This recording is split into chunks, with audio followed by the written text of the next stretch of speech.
네, 저희가 본격적인 공시 메이트에 앞서서 노란톡 오픈 채팅방 입장 방법 소개해드리도록 하겠습니다. 노란톡 오픈 채팅방에 변형인의 기업 공시 연구소 들어오셔서 질문 남겨주시면 저희가 또 친절하고 빠르게 답변 도와드리도록 하겠습니다.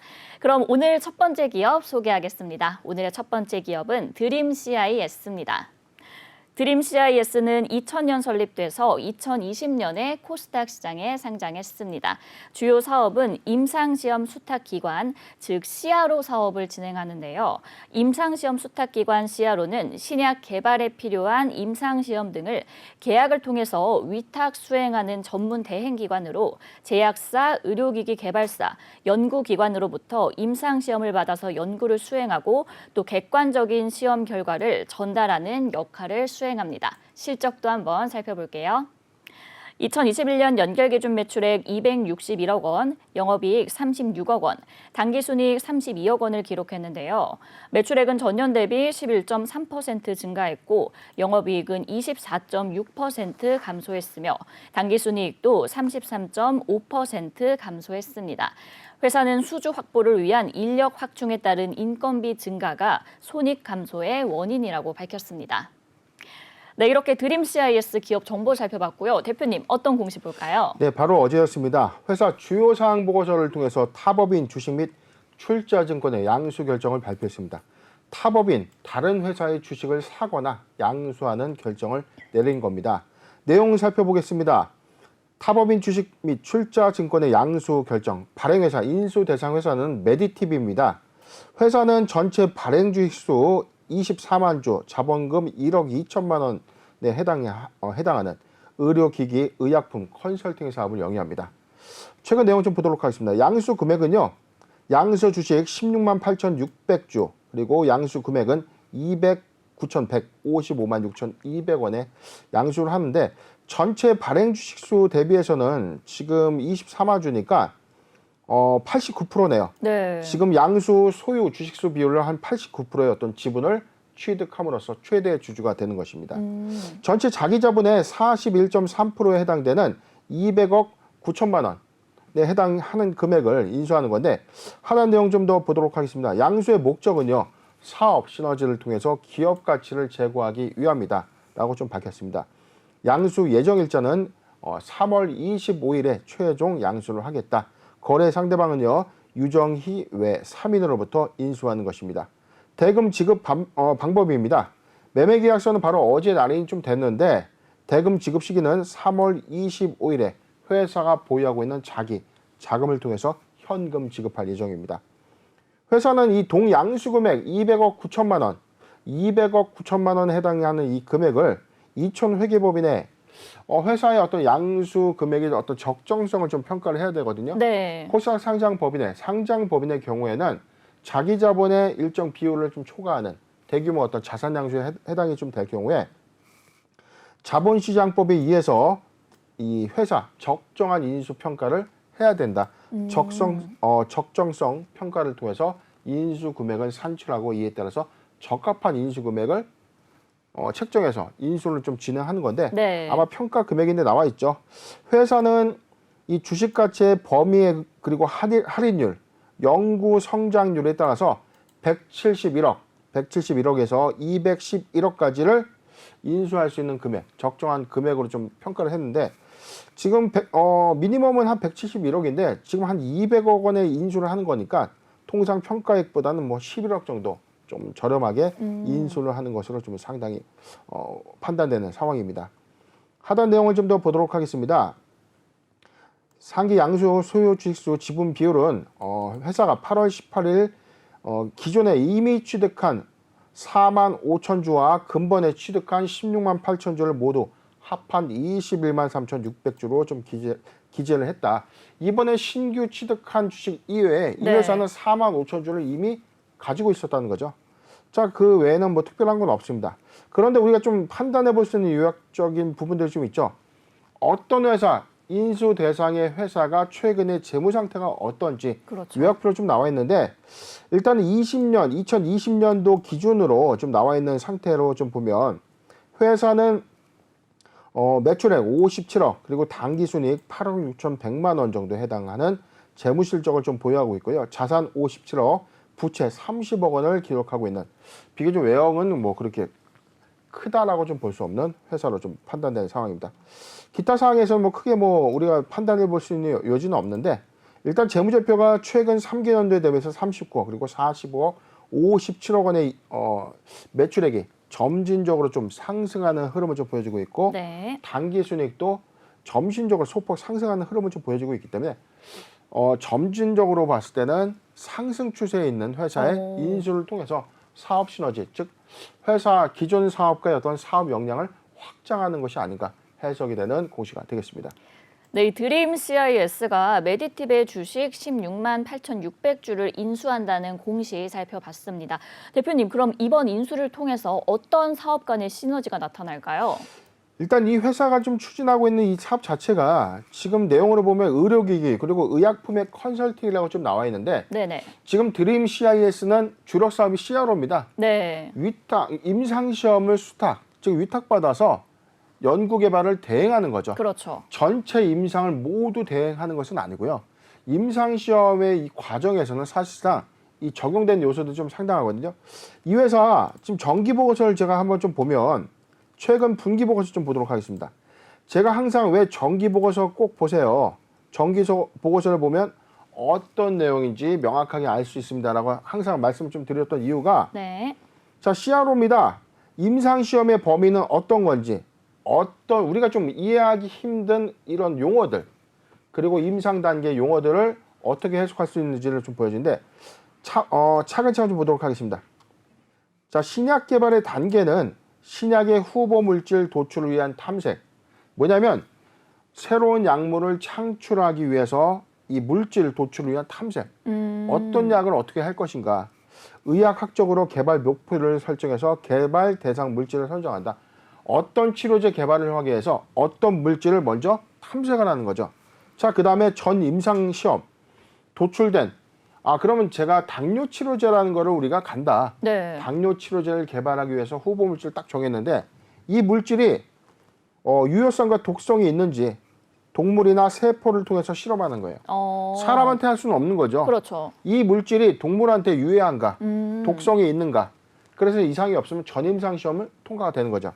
그래서 임상 시험 승인 신청이 있고요. 임상 1상, 2상, 3상 그리고 신약 허가 신청을 통해서 최종적으로 임상 4상 또는 시판 허가로 좀 이어지는데 임상 1상 잠깐 보도록 하겠습니다. 임상 1상 시험은요. 우리가 쉽게 이해해야 됩니다. 건강한 사람, 일반 건강한 지원자를 통해서 이 사람으로 하여금 부작용, 내약성 부작용 약물의 체내 동태 확인을 좀 먼저 해야 되는 거죠. 네. 만약에 이 체내 면역 질환이 높은 환자들한테 자칫 잘못해서 임상시험이 먼저 선행되면 피해가 있을 수 있는 거죠. 그렇죠. 자, 그렇기 때문에 건강한 사람을 대상으로 먼저 약의 몸속에서 어떤 반응을 좀 먼저 보는 겁니다. 자, 그래서 임상 2상은요. 임상 1상에서의 어떤 유의성이 확보가 되고 부작용이 없는 전제에서 다시 시작을 하는데 소수의 환자를 대상으로 해서 유효성과 안전성을 좀 평가하고요. 이로 인해서 최종적으로 유효성의 어떤 효과를 좀 입증해 낸다면 임상 3상이 좀 들어가게 되는데 임상 3상은 다수의 환자. 자, 이제 간단하게 좀 정리합니다. 임상 1상은 건강한 사람을 대상으로 독성, 효과 있는지 없는지 네. 보고 이제 임상 2상에서는 소수의 환자를 대상으로 동태를 보는 겁니다. 그래서 여기서 효과가 있으면 그 다음에 다수의 환자를 통해서 전반적인 유효성이 있는가. 임상 3상에서 모두 성공한다면 바로 시판 허가로 이어지는 임상 시험의 흐름을 좀 보여주고 있는데 드림 CIS의 경우에는 주력 사업 자체가 CRO입니다. 임상 시험 1상과 2상, 3상 전임상 시험까지의 위탁자, 그러니까 의뢰자가 요청하는 어떤 시험의 범위 안에서 이 특정 임상 시험을 대행하거나 연구 개발한 어떤 서면 보고서를 제출해 줌으로써 영리를 취득하는 회사인데 네네. 지금 갖고 있는 CRO의 어떤 사업 확장성을 좀 차지하더라도 신규 사업을 통해서 사업의 부가적인 확장성을 가져가려고 하는 의도가 아닌가 판단이 됩니다. 네, 이 임상 시험의 흐름까지 같이 짚어주셨는데 이 바이오 임상 수주가 이제 그동안 좀 꾸준히 증가한 모습을 보였거든요. 그 배경은 무엇일까요, 대표님? 근데 임상 시험이 우리가 좀 단순하게 제가 항상 좀 말씀드렸는데 우리가 주식 투자를 할 때 단순하게 좀 접근을 하라. 네. 너무 어렵게 뭐 책 찾아보고 이게 사실상 도움이 안 되거든요. 머리 아파요. 네. 단순하게 접근해야 됩니다. 정말 단순하게. 그렇다면 이 회사가 왜 임상시험에 대한 어떤 위탁 의뢰 건수가 늘어났을까? 네. 자, 힌트가 있죠. 코로나19 시국이었죠. 그렇죠. 코로나19가 이 본격적으로 창궐하면서 팬데믹 현상이 좀 지속되면서 어떻게 됐습니까? 백신 개발에 필요성이 생겼고 치료제 개발에 필요성이 생겼죠. 이에 따라서 거의 모든 이 바이오 회사들이 각자 이제 이 추진하고 있던 사업 역량 플러스 코로나19 치료제 또는 백신에 대한 연구가 가시화가 됐던 해가 2020년도부터입니다. 네네. 자, 그렇기 때문에 위탁 이 임상 시험에 대한 어떤 개발 위탁 건수가 크게 증가될 수밖에 없었고, 이에 따라서 향후에 이번 이 코로나19 이후로도 앞으로 엔데믹 시대가 온다고 하더라도 이 바이러스의 어떤 이 변형 또는 이 돌연변이에 대한 어떤 연구는 지속적으로 좀 늘어날 것이라는 어떤 이 수요적인 어떤 관점에서 CRO 이 위탁 임상 시험에 대한 의뢰 건수는 지속적으로 좀 늘어날 수밖에 없는데, 사실상 이 회사는 이 코로나19의 특수를 상당히 많이 봤다고 보기엔 좀 어렵습니다. 그럼에도 불구하고 우리가 가능성 관점 그리고 지금 이 연구 개발의 필요성 관점에서 봤을 때는 CRO의 위탁 생산 관련된 영리 확장성은 충분히 좀 입증된 셈이기 때문에 지금 최근에 이 드림 CIS의 어떤 이 매출 증가 이 부분이 매출액이 11.3%가 좀 증가했고 영업이익이 24.6%가 좀 감소된 아쉬운 부분이 좀 있었지만 영업 매출액의 좀 증가 부분에 따른 어떤 선행 연구 개발비의 반영도 무시 못한다. 그렇기 때문에 확장성적인 부분에서는 CRO의 위탁 건수가 점진적으로 좀 늘어나고 네네. 이번 인수를 통해서 새로운 어떤 사업 창출 능력까지 좀 더 반영이 된다면 수익성의 어떤 계산은 가능한 그런 상황으로 예측되고 있는 상황입니다. 네, 그럼 대표님 이 끝으로 드림 CIS의 대응 전략에 대해서도 한 말씀 부탁드릴게요. 네, 회사는 지금 주가의 어떤 차트를 지금 잠깐 보면 네. 상장 이후 관점에서는 오히려 주가가 지속적으로 좀 주가가 좀 빠지고 있다는 거죠. 그러네요. 사실상 이 코로나19의 특수 효과가 없었다. 자, 그렇기 때문에 덜 주목받았다는 것이 명확합니다. 왜냐면은 위탁 우리가 이제 통상적으로 어떤 주가의 모멘텀 관점에 봤을 때는 뭐 치료제를 만든다, 백신을 만든다에 대해서만 열광을 하고 선뜻 투자를 합니다.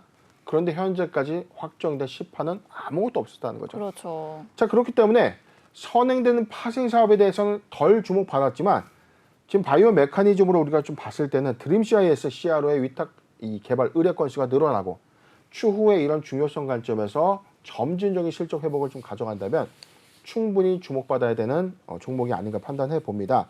이 회사의 이 모회사인 이 회사 모회사 잠깐 정보를 좀 보도록 할게요. 네네. 지금 타이거메드라는 이 회사 중국계 이 위탁 임상 시험을 위탁해서 이제 운영하는 회사인데 전체 어떤 시장 점유율 1위를 좀 기록하는 후광 효과가 우리나라에서 좀 상대적으로는 좀 적었지만 본격적인 후광 효과가 좀 있다면 그리고 코로나19 엔데믹 이후에도 사실상 위탁 건수에 대한 어떤 증가 여부가 가시화된다면 저는 드림이 CIS의 어떤 실적 회복은 좀 빈번할 것이다라고 지금 예측되는 상황이기 때문에 매수하기 좋은 구간입니다. 지금 바닥권으로 너무 내려온 주식이 맞기 때문에 사실상 지금 추산되는 바닥 10,000원대까지 좀 하락했을 때 이 구간이었는데 자, 이 구간은 적극적으로 좀 매수를 했어야 돼요.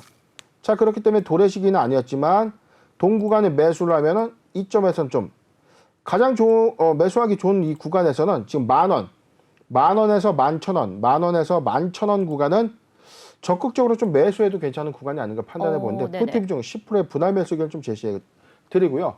아직 덜 주목받았고 덜 반영됐지만 CRO의 중요성 그리고 엔데믹 이후에 바이러스 연구에 대한 활발한 연구 개발 이후에 수익 실적이나 뭐 지금 최근에 인수한 탑업인 주식 취득에 따른 실적 반영 효과까지 있다면 충분히 실적 흐름은 예상되는 상황.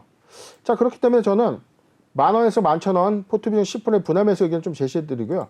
목표 주가는 지금 단기적으로는 13,500원까지 돌파 가능한 구간이다. 참고하셨으면 좋겠습니다. 네, 이 드림 CIS 덜 주목받았다는 점이 명확하다. 그리고 타이거매드의 후광 효과를 좀 기대해 볼 만하다라고 정리를 해주셨고요. 매수하기 좋은 구간 10,000원에서 11,000원 적극적인 매수, 포트 비중 10%의 분할 매수 의견 주셨습니다.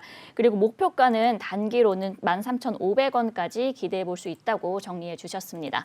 네, 이렇게 드림 CIS에 대해 알아봤고요. 두 번째 기업 살펴보겠습니다. 두 번째 기업은 플랜티넷입니다.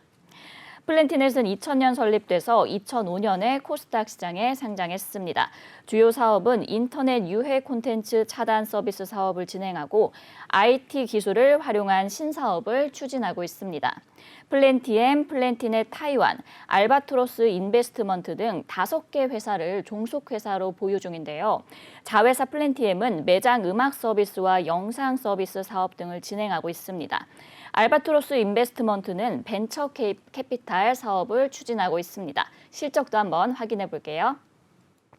2021년 연결 기준 매출액 285억 원, 영업이익 5억 8천만 원, 당기순이익 88억 원을 기록했는데요. 매출액은 전년 대비 18.9% 증가했고 영업이익은 60% 감소했습니다. 당기순이익은 537.9% 증가했는데요. 이 회사는 매출의 포트폴리오 다각화로 신규 매출이 증가했고 신사업 추진과 연구 개발비 증가로 영업이익은 감소했다고 밝혔습니다. 네, 이렇게 플랜티넷 기업 정보 살펴봤고요. 대표님, 어떤 공시 볼까요? 네, 바로 어제였습니다. 회사 주요사항 보고서를 통해서 무상증자 결정을 했는데 제가 이 종목도 좀 매우 안타까워요. 사실 우리가 이 공시메이트의 선별 종목을 제가 항상 전일 밤에 다 정리를 해서 저희가 방송 준비를 좀 했는데 사실 저희가 오전에 만약에 방송을 좀 했다면 오전에 좀 방송을 했다면 이 수익을 좀 보시기 좀 좋았던 종목이 아닌가 싶습니다. 지금 가격 제한폭까지 올라갔던 플랜티넷인데요. 내용 살펴보도록 하겠습니다. 주요사항 보고서입니다. 무상증자 결정을 했는데요.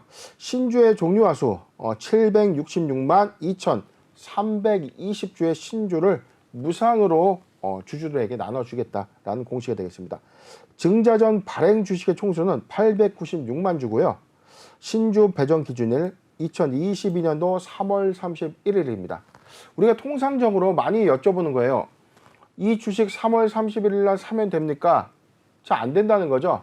이틀 전에 반드시 매수해야지만 신주 배정일로서의 어떤 기준 주주가 되는 겁니다. 네. 31일 날 사는 것이 아니라 이 영업일 전에 사서 보유를 해야만 신주를 받을 수 있는 것입니다. 신주 배당 기산일 1월 1일, 상장 예정일은 4월 25일입니다. 지금 이 회사는요, 이 배정 주식수가 발행 주식 전체 총수가 766만 2,320주인데 자기 주식 129만 7,680주, 자사주를 제외한 766만 2,320주를 1대1로 주주들에게 나눠주겠다는 겁니다. 이 회사 내용 좀 더 보도록 하겠습니다. 신주 배정일 현재 주주 명부에 등재된 주주에 대해서 한 주당 한 주의 비율로 신주를 배정할 예정으로 단수주가 발생되지 않는다. 1대1로 준다는 거죠.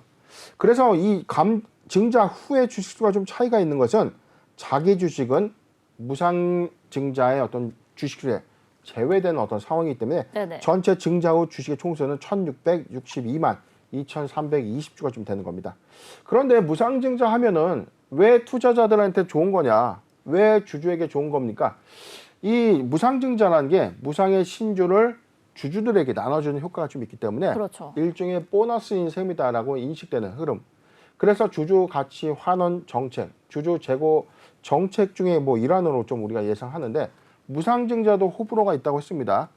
발행 주식수가 급격히 많은 이런 종목들의 무상신주가 더 늘어난다면 주가 가치가 중장기적으로는 가치가 희석될 수밖에 없는 요인이 네. 있죠. 그리고 적정한 유통직수를 초과하는 주식의 발행은 오히려 주가 상승을 좀 더 저해할 수 있는 요인이 좀 있는데 플랜티넷의 경우에는 지금 766만 주의 신주가 발행됨에 따라서 발행 이후에 1662만 주 결코 적지 않은 주수인 건 맞지만 현재 예정되는 어떤 전체 주식 총수를 우리가 산정해 봤을 때는 그렇게 무리하게 늘어나는 주식의 총수가 아니라는 점에서 차이가 있는 공시가 되겠습니다. 네, 이 플랜티넷이 무상 증자를 결정했다는 소식인데요. 그동안 좀 주가가 꽤 하락을 했거든요. 그럼 이거를 좀 끌어올리기 위한 방안이다라고 볼 수 있을까요? 네, 사실 이 플랜티넷의 경우에 지금 과거 이재명 대선 후보의 관련주로 좀 편입이 좀 됐던 이력이 있어요. 왜냐하면 이재명 경기도지사 재직 시절에 청년 창업 육성 관련된 종목들이 바로 이 플랜티넷이었는데 네네. 이로 인해서 이재명 전 후보 관련된 종목으로 좀 언급이 되면서 주가 좀 급등한 이후에 최근에 어떤 대선이 모두 다 끝나고 난 이후 주가 좀 크게 좀 조정을 받은 양상이 있었는데 이것 때문에 주가가 빠졌으니까 무상증자해서 주가를 올려야지 좀 이렇게 보실 수 있지만 그렇죠. 사실상 지금 과대 낙폭 구간에 따라서 오히려 주주 가치의 어떤 환원 정책 또 주주 달래기의 어떤 일환으로 작용한 효과가 좀 아닌가 좀 싶습니다. 지금 전체적인 어떤 사업 구조의 또 영향을 좀 보면 최근에 매출액 또는 손익구조 30% 이상 변동 보고 즉 잠정 실적 변동 보고서를 좀 보더라도 매출액은 18.9%가 좀 증가됐는데 오히려 영업이익은 60%가 좀 감소했다는 거죠. 네. 직전 연도에 14억의 영업이익을 좀 기록했는데 이번에 5억 8천만 원에 좀 불과합니다. 그런데 단기 순이익은 좀 크게 좀 증가하면서 88억 원의 순이익을 좀 기록하면서 지금 전진적으로 사업 활동에 따른 영업이익의 폭은 좀 감소했지만 기타 부가 사업으로서의 어떤 수익성을 좀 가져가는 흐름이기 때문에 사업의 안착을 위해서는 사실상 이 회사가 영업 활동에 따른 영업이익을 늘려야 되는 숙제를 좀 안고 있지만 지금 주가도 많이 낙폭 과대 현상이 좀 있었고 그다음에 회사의 단기 순이익 관점에서 좀 증가된 흐름 그리고 최근에 주가를 급격하게 올려야 되는 어떤 이슈 이런 부분보다는 지금 과대 낙폭 구간에 따른 어떤 주주 환원 정책을 통해서 주가를 좀 부양하려고 하는 의지가 반영된 셈이다라고 예측되는 상황입니다. 네, 이 주주 달래기의 일환이다라고 설명을 해주셨는데 저희가 한번 실적도 확인을 해보도록 할게요. 그동안 이제 꾸준한 매출과 또 영업이익으로 안정적인 모습을 보였었는데 이런 실적 향상을 이룬 원동력은 무엇일까요?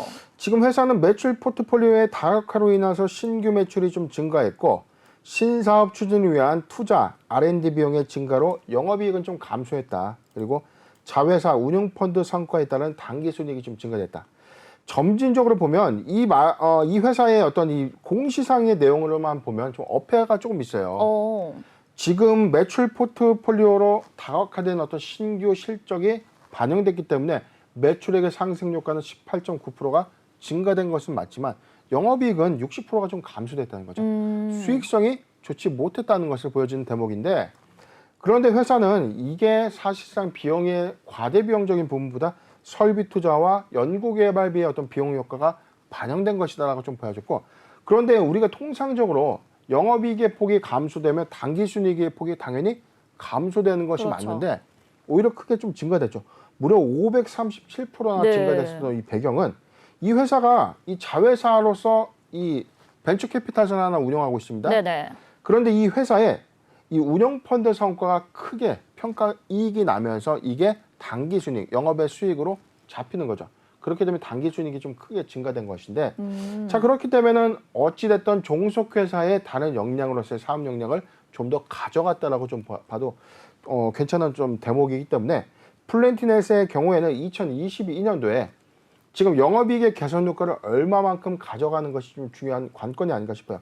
단기순이익이 아무리 늘어난다고 하더라도 직접 하고 있는 본연의 사업에 따른 어떤 영업이익의 확장성을 좀 보여주는 숙제를 안고 있는 셈입니다. 네, 이 2022년도에 영업이익 확장성을 좀 지켜봐야 되겠다라고 말씀을 해주셨습니다.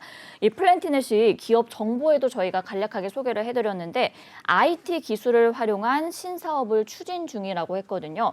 지난해 모바일 운전 면허를 활용한 이 성인 인증 시스템을 구축하기도 했는데 그렇다면 이 플랜티넷의 신사업 추진 방향과 좀 연관성이 있을지도 궁금합니다. 네, 지금 일단 코로나 언택트 시대는 이미 우리가 좀 도래가 됐죠. 그렇죠. 그렇기 때문에 우리가 과거에 보지 못했던 점포 운영 형태.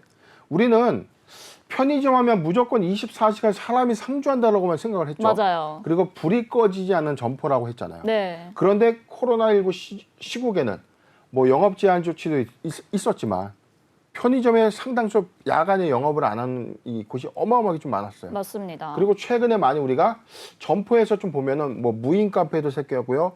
무인 세계 맥주 전문점, 맞아요, 무인 맞아요. 아이스크림 전문점, 뭐 무인 편의점까지 뭐 이 무인 시대화가 좀 이 도래가 됐는데 그런데 일반 점포의 경우에는 사실상 누구나 다 신용카드나 결제 수단만 있으면 물건을 살 수가 있죠. 그렇죠. 그런데 예외적인 품목이 있습니다. 술과 담배, 네. 특히 뭐 이게 미성년자가 구매해서는 안 되는 그런 인증이 필요한 어떤 이 물품 등에 따른 어떤 수요가 지속된 거예요. 밤 12시를 넘어서 무인 편의점에 가서 뭐 귤이나 이런 것들을 우리가 구매를 할 때는 당연히 구매를 못 합니다. 그렇죠. 냉장고 문이 락업되어 있는 그런 경우들이 좀 많기 때문에 인증의 필요성이 좀 있었고 이에 따라서 모바일 운전면허 서비스를 지금 진행하고 있는 이 회사 개발 기술을 통해서 무인 점포에 주류나 이 담배를 구매할 수 있는 어떤 역량이 가시화가 된다면 추가적인 사업의 어떤 이 신성장 사업으로서 어떤 반영 효과는 좀 있을 것이라고 봐요. 왜냐하면 지금 사람이 물건을 사고 파는 어떤 시대에서 무인 점포에서의 어떤 가장 큰 맹점 중에 하나가 성인 인증 수단이었거든요. 그렇죠. 그런데 유해 차단 서비스를 본격적으로 추진하고 있는 이 회사의 어떤 인증 서비스 사업까지 가시화가 된다면 추가적인 어떤 수익이 반영되는 어떤 흐름이기 때문에 저는 오히려 이 사업이 좀 더 잘 돼서 사실상 올해 상반기부터 본격화되는 어떤 수익 사업으로 좀 전개가 된다면 지금 영업이익이나 어떤 매출 확장에 좀 더 반영되는 어떤 흐름을 좀 보여줄 텐데 지금 이 부분에 대해서는 아직 회사의 어떤 이 중요한 정보들이 아직 뭐 많이 반영된 것은 아니기 때문에 네. 개발 이후에 상용화 관점이 단기적 모멘텀으로 부각될 수 있는 요소는 있다 판단이 됩니다. 네, 그럼 끝으로 우리 투자자분들을 위한 전략도 한번 살펴봐 주세요. 네, 오늘 이 가격 제한폭까지 상승했어요. 사실상 오늘 뭐 꼬리 달기 직전에 시초가 뭐 7,490원. 어제 시간의 단일가에서는 오히려 하락한 이 주가의 흐름을 좀 보여줬거든요. 그렇기 때문에 플래틴에 좀 아쉬운 종목이 아닌가 싶습니다. 더머니가 3시에 방송하기 때문인데 네. 어제 이게 오늘 오전에만 우리가 좀 이 노려볼 수 있었다면 충분히 수익을 좀 볼 수 있었던 구간이 아닌가 싶어요. 네. 적당한 유통지수 대비해서 적은 주식의 어떤 무상증자 효과 기대감은 단기간 좀 반영될 것이기 때문에 지금 신규적 진입 관점에서는 조금 솔직히 말씀드려서 좀 늦었습니다. 그렇기 때문에 보유자 관점에서는 시세를 좀 눌러볼 수 있는 구간 단기 11,000원까지는 좀 올라갈 수 있는 구간이 아닌가. 11,000원은 제가 너무 과대해서 좀 잡은 것 같고요. 1차 9,500원까지는 무난하게 상승할 수 있는 여력을 좀 보여주고 있는데 9,500원을 강하게 이탈한다면 강하게 돌파해 준다면 11,000원까지는 주가 상승의 어떤 흐름을 가져갈 수 있는 단기적 모멘텀으로 좀 작용된 셈이기 때문에 보유자 관점에서 의견을 좀 제시해 드리겠습니다. 보유자 관점에서 요 구간입니다. 8,700원. 8,700원이 이탈되지 않는다면 보유자 관점에서 8,700원이 이탈되지 않는다면 보유 의견을 좀 제시해 드리고요.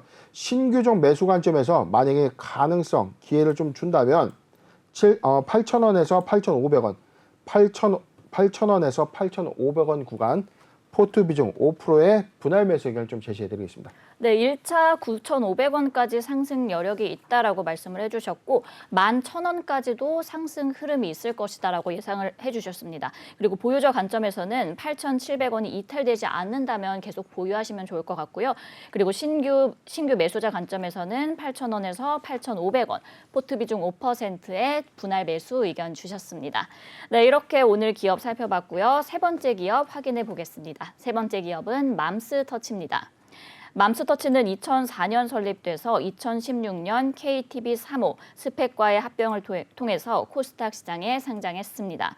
스펙 상장이란 비상장 기업을 인수 합병하기 위해 설립된 특수 목적 회사인데요. 스펙 상장 이후에 3년 이내에 합병 대상 기업을 발굴해서 합병 요건을 충족하는 방식입니다. 상장 당시 상장명은 해마로 푸드 서비스였고요. 2021년에 맘스터치앤컴퍼니로 상호를 변경했습니다. 주요 브랜드는 맘스터치와 붐바타 브랜드의 프랜차이즈 사업, 식자재 유통 사업입니다. 매출 포지션은 외식 프랜차이즈 부분 92.5%, 식자재 유통 사업 부문 6.9%, 로열티 매출 0.6%로 구분됩니다. 실적도 한번 확인해 볼게요. 2021년 연결 기준 매출액 3,008억 원, 영업이익 402억 원, 당기순이익 232억 원을 기록했는데요. 매출액은 전년 대비 5.2% 증가했고 영업이익은 53.3% 증가했습니다. 당기순이익은 1% 감소했고요. 이 회사는 배달 매출 증가 및 광고 효과 등으로 손익이 증가했다고 밝혔습니다. 네, 이렇게 맘스터치 기업 정보 살펴봤고요. 대표님, 어떤 공시 확인해 볼까요? 네, 바로 어제였습니다. 회사 주주총회 소집 결의를 했는데 이 공시가 왜 중요하냐면 상장 폐지 승인을 위한 안건이 이제 반영된 거죠. 내용 살펴보도록 하겠습니다. 먼저 상장 폐지 승인을 위한 의안 상정 결정 공시부터 보도록 하겠습니다. 상장 폐지 승인을 위해서 의안을 상정한다. 우리 상장 폐지 할 거니까 안건을 상정하는 것을 결정한 겁니다. 상장 폐지의 목적입니다. 자발적인 상장 폐지입니다. 공개 매수를 통해서 자발적인 상장 폐지를 하겠다는 거고요. 주총 2022년도 3월 30일 오전 11시에 최종 주주총회에서 결의될 전망입니다. 주총 장소는 지금 진천군 소재 진천 공장 2층 대강당에서 좀 진행하겠다라고 좀 밝혔고요. 투자자 등의 보호 대책입니다. 상장 폐지 신청에 대해서 한국거래소 심사 결과에 따라서 최종적으로 상장 폐지가 좀 진행될 것이다.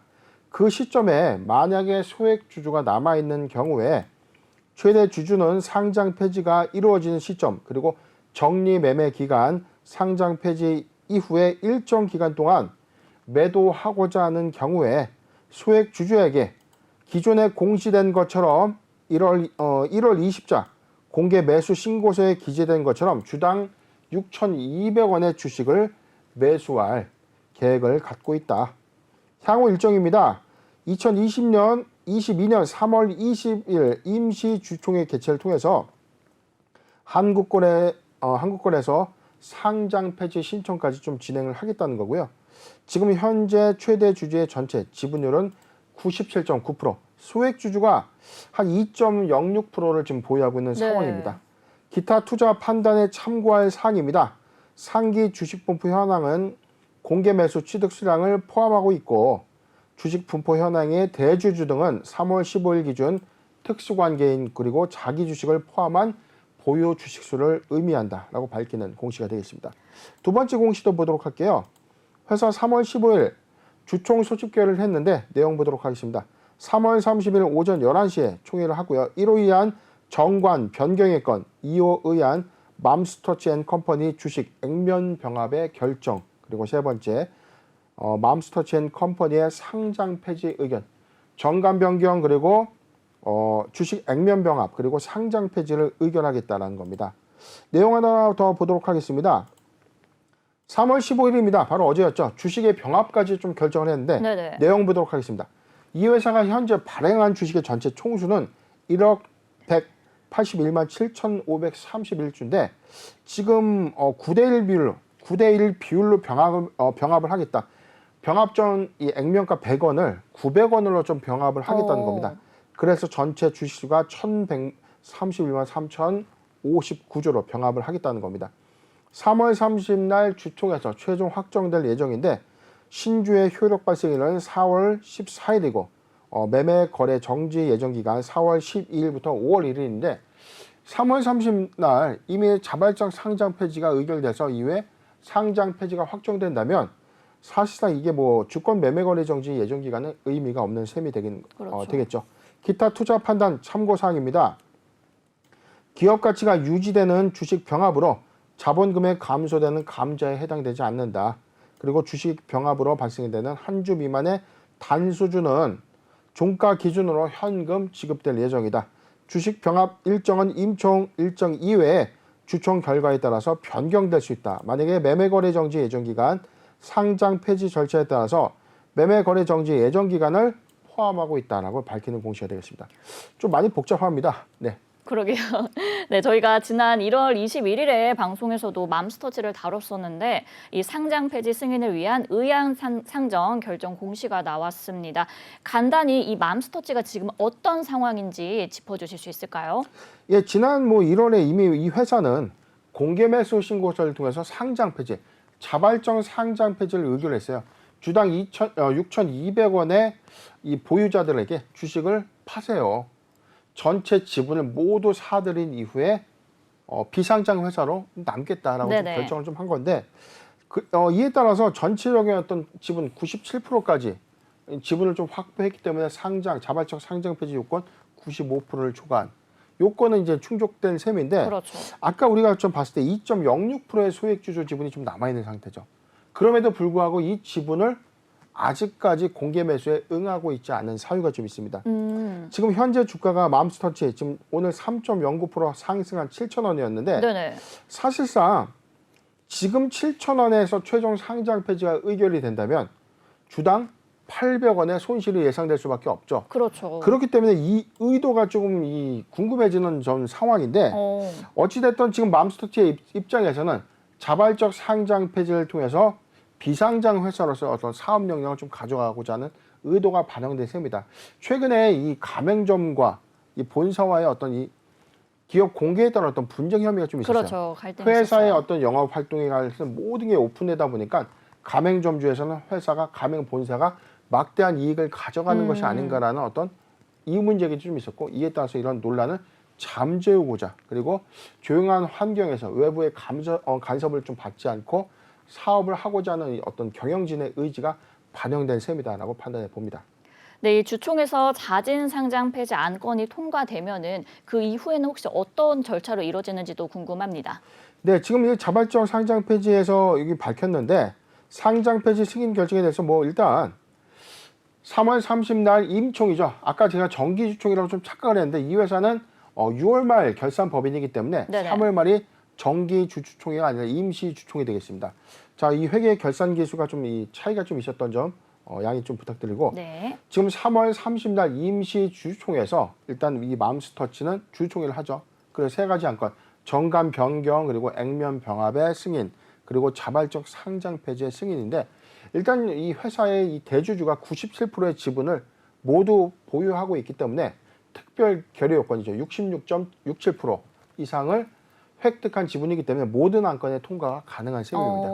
그렇기 때문에 소액주주 2.06%의 어떤 눈치를 볼 필요가 없게 된 셈이죠. 이번에 모든 안건들이 결의가 좀 된다면 거래소의 어떤 기간 일정에 따라서 상장 폐지 일정이 확정될 것이고요. 이에 따라서 이 자발적 상장 폐지에 따른 최종 정리매매 기간을 좀 앞두게 되는데, 여기에 나와 있지만 심사 결과 이후에 상장 폐지가 좀 이루어지고, 그런데 이제 이 회사는 밝혔죠. 공개 매수서에서 밝힌 것 같이 주당 6,200원에 동일한 가격의 매수 계획을 갖고 있다. 언제까지죠? 상장 폐지 이후에 6개월까지는, 자 여기 나왔죠.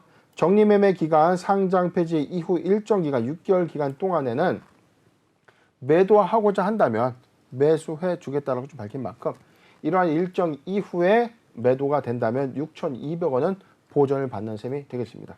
네, 일단 모든 안건의 통과 가능성은 좀 짙다라고 말씀을 해주셨습니다. 여기에 이제 주식 병합 공시도 저희가 아까 살펴봤는데요. 이 사측은 적정 유통 주식수 유지를 위한 병합이라고 밝혔습니다. 주주들은 이 상장 폐지를 앞두고 주식 병합 결정 공시를 좀 어떻게 해석을 해야 될지도 궁금하거든요. 사실상 이게 뭐 2.06%의 소액주주 지분을 유실시키려고 하는 의도는 아니다. 이게 뭐냐면 발행 주식수가 너무 많아요. 네. 1억 181만 7,531주. 발행 주식수가 너무 많다 보니까 비상장 회사로 남게 되더라도 적정한 유통직수의 어떤 관리는 좀 필요했다는 거죠. 그런데 어차피 3월 30날 주총을 할 거기 때문에 이번에 할 때 등기 수수료도 절감할 수 있는 효과가 좀 있겠죠.